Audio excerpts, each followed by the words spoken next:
இவரு அவன்கிட்ட ஓடிட்டானே அப்படின்னு. இருங்க சொல்லி முடிச்சுற. இவர் என்ன பண்ணுவாராம், என்ன வெளியில இருந்து இந்த அதிமுக திமுக இருந்து வந்தாலும் ஊழல் கட்சி அந்த கட்சி இந்த கட்சி ஊழல்வாதிகள்லாம் சேர்த்துட்டோம்னு சொல்லுவானுங்க. வரமாட்டாங்க. அதிமுக திமுக இருந்து இவர்கிட்ட போறாங்க.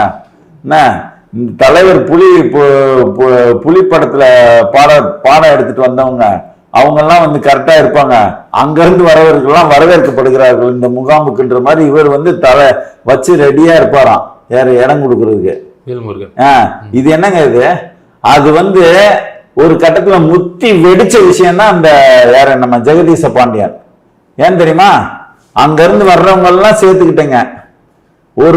ஒரு தார்மீகமா வந்துட்டு இங்க பாரு நானும் அவரும் வந்துட்டு ரத்தம் உறவு, அவரை நீங்க எதுவும் பேசக்கூடாது சரியா? ஒரு அரசியல் ரீதியா நாகரிகமா மட்டும் பேசுங்க. ஆனா ரொம்ப கழுவி ஊத்துற மாதிரி ஒருத்தன் போய் பேசிட்டு இருப்பான். அது ஒரு வருஷமா பேசுவான். என்னங்க இது? அப்ப பாத்தீங்கன்னா அவரு நாங்க 2 பேர் ரத்தம்னு சொல்லிட்டு நடுவுல மானியத்தேனைன்ற மாதிரி ரத்தம்னு சொல்லிருக்காங்க. அதனால இந்த மாதிரி அரசியல் பண்ணாதீங்க மிஸ்டர் வேல்முருகன், மிஸ்டர் சீமான்.